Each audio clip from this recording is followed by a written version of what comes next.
ఒక 5 ఏళ్ళు తెలుసుకున్నాక ఇతను ఎలా పరిపాలన చేస్తున్నాడు, ఇతను ప్రజల్లో ఉంటాడా, ప్రజల్లో నెగుతాడా, ప్రజలకి ఎక్కడైనా అన్యాయం జరుగుతుంది ఇతను వస్తున్నాడా రావట్లేదా అని ఒక 5 ఏళ్ళు ఎవరైనా చూస్తారు. చూసిన తర్వాత నెక్స్ట్ మీరు చూడండి అంతకంత రెట్టింపుగా గెలుస్తాడని నా భావన, మచిలీపట్నం జనం భావన. అంటే ఇప్పుడు మచిలీపట్నాన్ని పోటీ చేసుకొచ్చింది పేరు నాని గారు, మెడికల్ కాలేజ్ తీసుకొచ్చింది పేరు నాని గారు.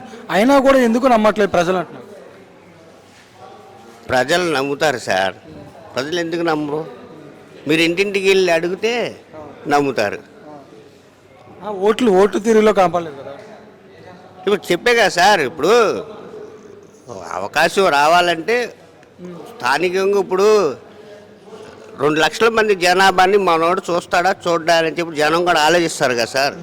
మరి కొత్త అతను నాని గారు అంటే ఆయన గురించి తెలుసు, మరి ఇతను కొత్తగా వచ్చాడు కదా, ఒక 5 ఏళ్ళు చూద్దామని చెప్పేసి ఆగుంటారు జనం.